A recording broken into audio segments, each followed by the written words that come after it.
1960 के दशक के मध्य तक पनडुब्बियों की मुख्य स्ट्रेटजी दुश्मनी जहाजों और समुद्री यातायात पर हमला करना होता था।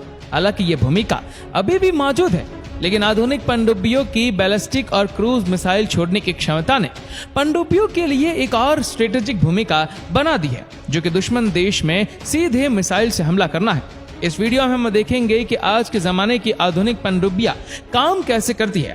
आखिर पनडुब्बियां में ऐसा क्या होता है जिससे उसको पानी की गहराई में भी कुछ नहीं होता।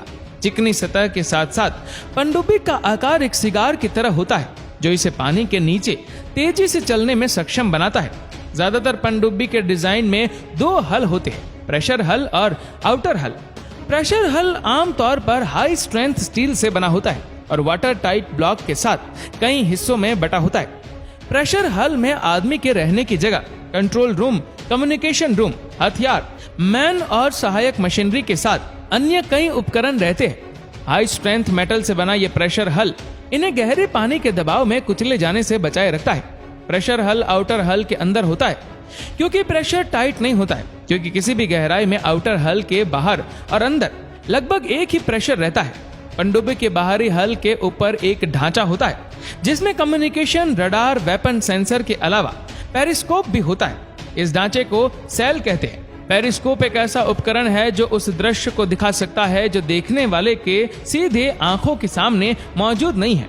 एक सिंपल पेरिस्कोप में 45 डिग्री पर दो मिरर या फिर दो प्रिज्म लगे होते हैं, जो किसी वस्तु से निकलती हुई रोशनी को रिफ्लेक्ट करके देखने वाले की आंखों तक पहुंचा देते हैं। पनडुब्बी जब पानी की सतह के करीब होती है, तब पेरिस्कोप के जरिए आसपास के टारगेट या खतरे को देखा जा सकता है। जब पेरिस्कोप इस्तेमाल में नहीं होता है, तब इसे वापस हल में खींच लिया जाता है। पनडुब्बी के कमांडर को पेरिस्कोप का इस्तेमाल सोच समझ कर करना होता है, क्योंकि जब पेरिस्कोप सतह पर होता है या लहरें पैदा करता है जिसे दुश्मन देख सकता है, या रडार से भी इसका पता लगाया जा सकता है। एक पनडुब्बी के आगे की तरफ आउटर हल और प्रेशर हल के बीच में सोनार लगा होता है। सोनार एक ऐसा उपकरण है जो साउंड वेव का इस्तेमाल करके किसी वस्तु की लोकेशन का पता लगा सकता है। ये टॉर्पेडो ट्यूब है। इसका एक छोर पनडुब्बी के बाहर तक जाता है और दूसरा छोर प्रेशर हल के अंदर होता है। टॉर्पेडो ट्यूब का इस्तेमाल टॉर्पेडो छोड़ने के लिए किया जाता है, जो प्रेशर हल के अगले हिस्से में रखे होते हैं। प्रेशर हल के बीच के हिस्से में पनडुब्बी और हथियारों का कंट्रोल सिस्टम होता है। पनडुब्बी के सभी सिस्टम यहीं से संचालित होते हैं। इस कंपार्टमेंट में सभी navigational control system, weapon firing system, machinery control और मॉनिटरिंग पैनल, डाइविंग और surfacing system, steering control system सभी मौजूद होते हैं। क्रू मेंबर्स के रहने की व्यवस्था जैसे रसोई, मैस, शयन कक्ष, टॉयलेट इत्यादि भी प्रेशर हल के बीच में ही की जाती है। ये मिसाइल ट्यूब है जहां से मिसाइल फायर की जाती है। इसके पीछे सहायक उपकरण कंपार्टमेंट है, जिसमें एयर वाटर बनाने वाली मशीनों जैसी और भी कई मशीनें रहती है। इसके पीछे न्यूक्लियर रिएक्टर कंपार्टमेंट है, जहां पर न्यूक्लियर फ्यूजन से ऊर्जा बनाई जाती है। इसके बाद इंजन कंपार्टमेंट है, जहां टरबाइन, गियरबॉक्स, जनरेटर आदि रखे होते हैं। पनडुब्बी के लास्ट में प्रोपेलर लगा होता है, जो पनडुब्बी को आगे बढ़ाता है। आज हमारे पास न्यूक्लियर पावर से चलने वाली सबमरीन है, लेकिन हमेशा से ऐसा नहीं था। इसके पीछे इंजीनियर और साइंटिस्ट की बहुत मेहनत लगी है। न्यूक्लियर पावर पनडुब्बी में न्यूक्लियर पावर से चलने वाला प्रोपेंशन सिस्टम इस्तेमाल किया जाता है। डीजल इंजन से चलने वाली पनडुब्बी में एक बार ईंधन भरने के बाद ये केवल 14,000 नॉटिकल माइल्स यानी कि लगभग 26,000 किलोमीटर की यात्रा कर सकती है।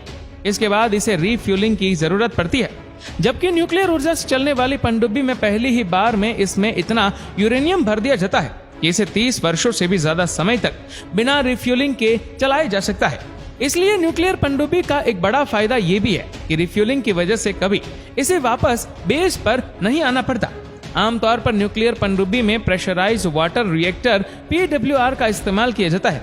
चलिए अब हम देखते हैं कि ये प्रेशराइज्ड वाटर रिएक्टर काम कैसे करते हैं। ये रिएक्टर वेसल है जिसमें फ्यूल असेंबली ट्यूब्स रखी होती है। यहाँ पर फ्यूल प्राकृतिक रूप से पाए जाने वाला यूरेनियम होता है। यूरेनियम एक रेडियो एक्टिव केमिकल एलिमेंट है जो पृथ्वी की ऊपरी परत क्रस्ट में चांदी की तुलना में 40 गुना अधिक और सोने की तुलना में 500 गुना अधिक सामान्य है। ये लगभग हर जगह चट्टान, मिट्टी, नदियों और महासागरों में पाया जा सकता है।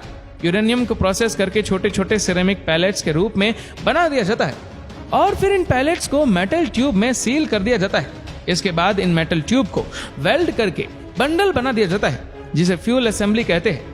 आमतौर पर 200 ट्यूब्स को वेल्ड करके एक फ्यूल असेंबली बनती है। ऊर्जा बनना तब शुरू होती है जब इन रोड्स में न्यूक्लियर फ्यूजन की प्रक्रिया शुरू हो जाती है। जब एक न्यूट्रॉन यूरेनियम 235 एटम के न्यूक्लियर से टकराता है, तब यूरेनियम एटम 2 हल्के एटम्स में विभाजित हो जाता है। इस प्रक्रिया में बहुत सारी एनर्जी निकलती है और साथ ही साथ 2 या 3 अतिरिक्त न्यूट्रॉन्स निकलते हैं। ये अतिरिक्त न्यूट्रॉन दूसरे यूरेनियम एटम से टकराते हैं और इस प्रकार चेन रिएक्शन चलता रहता है, जिसके कारण फ्यूल के अंदर बहुत ज्यादा गर्मी पैदा होती है। रिएक्टर ट्यूब के चारों तरफ हाई प्रेशर पानी भरा होता है, जो इन ट्यूब की गर्मी को एब्जॉर्ब कर लेता है और बहुत ज्यादा गर्म हो जाता है। हाई प्रेशर में होने के कारण 100 डिग्री से ज्यादा तापमान होने पर भी पानी भाप में नहीं बदलता है या गर्म हुआ पानी फिर पंप और पाइप के जरिए स्टीम जनरेटर में जाता है, जहां ये पानी उल्टे यू आकार की ट्यूबों के एक बंडल से होकर गुजरता है। स्टीम जनरेटर में यू ट्यूब के बाहर एक दूसरा पानी मौजूद होता है। ये पानी नॉर्मल प्रेशर पर होता है और यू ट्यूब के अंदर फ्लो हो रहे पानी में से गर्मी एब्जॉर्ब करके उबलने लगता है, जिसके कारण स्टीम पैदा होती है। यू ट्यूब के अंदर का पानी ठंडा होकर वापस रिएक्टर में चला जाता है। ज्यादा स्टीम पैदा करने के लिए एक से ज्यादा स्टीम जनरेटर लगे होते हैं और लगातार स्टीम बनती रहती है। स्टीम इसके बाद टरबाइन में जाती है, जहां स्टीम की ऊर्जा से टरबाइन घूमती है।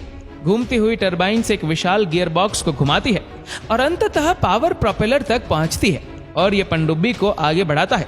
तो दोस्तों, इसी तरह न्यूक्लियर पनडुब्बी काम करती है। तो दोस्तों, उम्मीद करते हैं कि ये वीडियो आपको पसंद आई होगी। आपको ये वीडियो कैसी लगी नीचे कमेंट करके जरूर बताएगा और अगर आपको वीडियो अच्छा लगा हो तो इस वीडियो को लाइक करेगा, शेयर करेगा ज्यादा से ज्यादा लोगों तक और ऐसे ही और भी रोचक जानकारियों के लिए सब्सक्राइब करें हमारे यूट्यूब चैनल को और फेसबुक पर फॉलो करें हमारे पेज को। धन्यवाद।